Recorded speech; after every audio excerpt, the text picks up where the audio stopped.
Hello friends, आज मैं आपके सामने संकरण ज्ञात करने की एक वैकल्पिक विधि का वर्णन करने जा रहा हूँ, जिसको समझने के बाद आप किसी भी अणु में उपस्थित केंद्रीय परमाणु की संकरण अवस्था को बहुत ही आसानी से ज्ञात कर सकते हैं, कुछ सेकंडों में ज्ञात कर सकते हैं।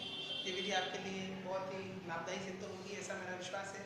तो मैं शुरू करते हैं। अपन किसी भी अणु में विद्यमान केंद्रीय परमाणु की संकरण अवस्था को ज्ञात करने के लिए जो वैकल्पिक विधि है उसका सूत्र इस प्रकार है: H बराबर B plus M plus A minus C upon 2। यहाँ पर H है केंद्रीय परमाणु के चारों ओर कुल सिग्मा बंधु की संख्या। ये सिग्मा बंधु की संख्या ज्ञात करके हम संकरण का प्रकार निकालेंगे। अगर सिग्मा बंधु की संख्या 2 है तो संकरण होगा Sp। अगर सिग्मा बंधु की संख्या 3 है तो संकरण होगा Sp2, 4 है तो Sp3, 5 है तो Sp3d। अगर सिग्मा बंधु की संख्या 6 है तो Sp3d2 और 7 है तो Sp3d3 संकरण होगा। तो H यहाँ पर है कुल सिग्मा बंधु की संख्या, V है केंद्रीय परमाणु की संयोजकता। केंद्रीय परमाणु की संयोजकता जनरली मैक्सिमम टाइम S तथा P ब्लॉक एलिमेंट्स केंद्रीय परमाणु ग्रुप में विद्यमान होते हैं। तो उनकी संयोजकता को हम इस तरीके से ज्ञात करेंगे: वर्ग 1, वर्ग 2 और 13 से लेकर 18 तक। वर्ग 1, 2 S ब्लॉक के तत्व हैं जिनकी संयोजकता हम 1, 2 लेंगे, और वर्ग 13, 14, 15, 16, 17 और 18 इनके तत्वों की संयोजकता को हम इसमें से 10 को घटा करके प्राप्त कर सकते हैं। जैसे वर्ग 13 के साथ कोई भी तत्व आ गया उसकी संयोजकता को हम 3 लेंगे, 14 के तत्वों की संयोजकता को 4 लेंगे, 15 के तत्वों की संयोजकता को 5 लेंगे, 16 को 6, 17 को 7 और 18 वर्ग यानी उत्कृष्ट गैसों की संयोजकता को हम हमेशा 8 लेंगे, क्योंकि इनके बाह्यतम कोश में उपस्थित इलेक्ट्रॉनों की संख्या इतनी ही है। अब तो इससे हमको पता चल जाएगा केंद्रीय परमाणु की संयोजकता क्या लेनी है। और केंद्रीय परमाणु का चयन कैसे करेंगे? केंद्रीय परमाणु वह परमाणु होगा किसी भी अणु के अंदर हाइड्रोजन को छोड़कर के, हाइड्रोजन कभी केंद्रीय परमाणु नहीं हो सकता, हाइड्रोजन को छोड़कर के जिस परमाणु की विद्युत ऋणता सबसे कम होती है, इलेक्ट्रॉनेगेटिविटी सबसे कम होती है, उसका चयन हम केंद्रीय परमाणु के रूप में करेंगे। M है यहाँ पर monovalent elements attached to the central atom, यानी केंद्रीय परमाणु से जुड़े हुए हाइड्रोजन और हाइड्रोजन परमाणु की संख्या जो एक संयोजी होते हैं। A है ऋणावेश का संख्यात्मक मान।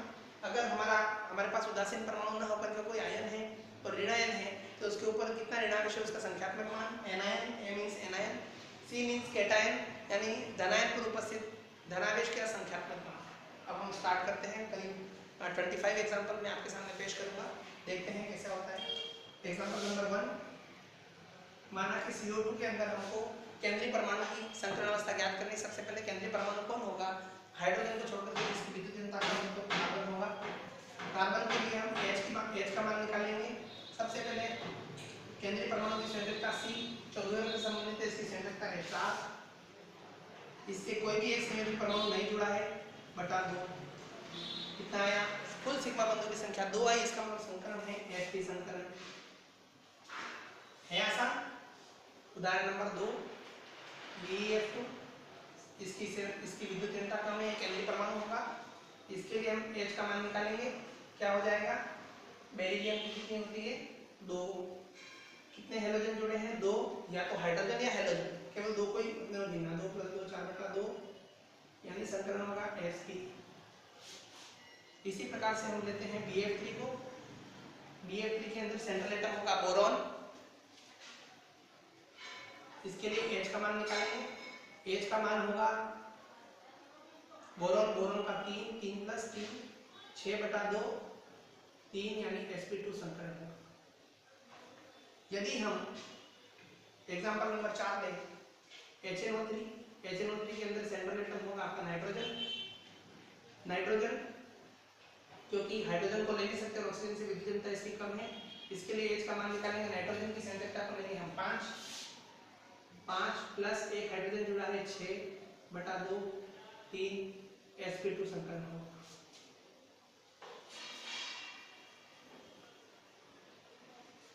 पांचवा उदाहरण देते हैं, जो प्रसिद्ध उदाहरण है CH4। कार्बन होगा केंद्रीय परमाणु, इसको हम लेंगे। कार्बन की संयोजकता 4 + 4 हाइड्रोजन जुड़े हैं बटा 2 4, इसमें संकरण होगा आपका Sp3 संकरण। छठा एग्जांपल देता हूं मैं आपके सामने, H2O के अंदर केंद्रीय परमाणु होगा ऑक्सीजन, क्योंकि हाइड्रोजन को सेंट्रल एटम नहीं ले सकते। ऑक्सीजन की संयोजकता होगी 16 वर्ग में 6, 16 माइनस 10 कर दो आप, 6 प्लस 1 भी यहाँ सॉरी यहाँ पर 2 हाइड्रोजन जुड़े हैं, 6 प्लस 2 8 बटा 2 बराबर 4 sp3 संकरण। उदाहरण नंबर अगर मैं 7 लूँ आपके सामने NH3 का एग्जांपल, NH3 के अंदर सेंट्रल एटम है आपका नाइट्रोजन, तो इसके लिए मैं H की वैल्यू कैसे निकालूंगा, नाइट्रोजन 5, 3 हाइड्रोजन जुड़े हैं, 5 और 3 8 बटा 2 4 sp3 संकरण होगा। एग्जांपल नंबर 8 SOCl2 सल्फर होगा क्योंकि सबसे कम विद्युत ऋणाई यही है। 6 प्लस 2 क्लोरीन जुड़ी, 6 प्लस 2 8 बटा 2 4 sp3 संकरण होगा। तो आप देखिए कितनी आसानी से हम कुछ सेकंडों में ही संकरण निकाल सकते हैं। नेक्स्ट एग्जांपल मैं आपके सामने जो अक्सर पूछते हैं, पहले हम प्रसिद्ध एग्जांपल ले लेते हैं। NOSF6 सल्फर 6 प्लस 6 बटा 2 6 sp3d2 एग्जांपल होगा। आंसर संकरण अवस्था होगी आपकी। 10वां एग्जांपल लेता हूँ PCl5 फास्फोरस की विद्युत ऋणता कम होती है, इसको केंद्रीय परमाणु दूंगा। फास्फोरस का 5 नाइट्रोजन के वर्ग में आता है ये, और 5 हाइड्रोजन जुड़े हैं बटा 2 5 sp3d संकरण होगा। एक बहुत ही फेमस एग्जांपल है आपका ClF3 क्लोरीन ट्राइक्लोराइड। ClF3 के अंदर क्लोरीन की विद्युत ऋणता कम होने के कारण इसको सेंट्रल एटम लेंगे, इसके लिए H निकालेंगे हम, इसकी वैलेंसी लेंगे 7, 3 हाइड्रोजन जुड़े हैं 3 बटा 2, ये हो जाएगा आपका 5, इसके अंदर भी sp3d संकरण होगा। नेक्स्ट एग्जांपल में लेता हूँ आपके सामने जिनोन के हैलाइड बहुत फेमस है, तो KCF6 इसमें हम इसकी विद्युत ऋणता बिल्कुल बहुत कम होती है, 8 प्लस 6 बटा 2 7 sp3d3 संकरण होगा। इसके बाद मैं लेता हूँ आपके सामने जिनोन का ऑक्साइड XeO3 लूं अगर मैं, तो चूंकि सेंट्रल एटम तो इसमें जिनोन होगा इसलिए इसकी संयोजकता को 8 लेंगे, और यहाँ पर एक संयोजी परमाणु उपस्थित नहीं है, हाइड्रोजन भी नहीं, हेलोजन भी नहीं है, 0 बटा 2 4 sp3 संकरण होगा।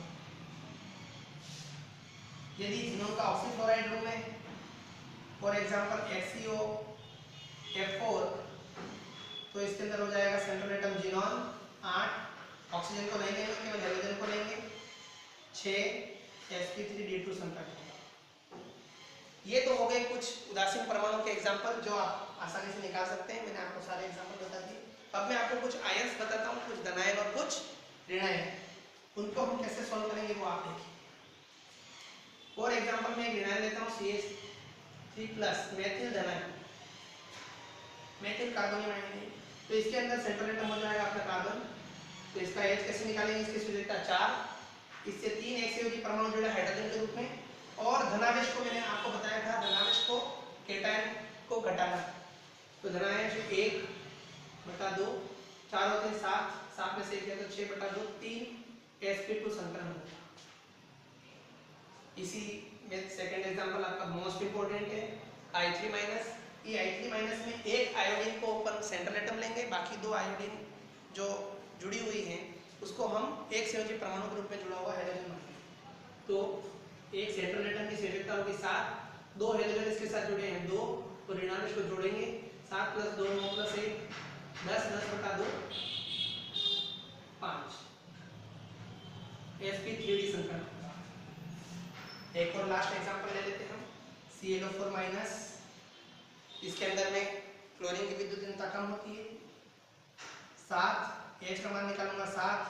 अब इसमें चूंकि एक भी एक संयोजी परमाणु नहीं है, ऑक्सीजन को हम अकाउंट में नहीं लेते हैं, डायरेक्ट में 1 जोड़ूंगा ऋणावेश को बटा 2 4 sp3 संकरण होगा। और लास्ट एग्जांपल ले लेते हैं हम, फॉस्फेट आयन का PO4-3, इसके अंदर H कैसे निकालेंगे, सेंट्रल एटम फास्फोरस होगा, जिसकी संयोजकता हम लेंगे नाइट्रोजन के वर्ग में आता है तो 5, ये नाइट्रोजन के वर्ग में आता है, 5 लेंगे प्लस ऑक्सीजन को हम अकाउंट में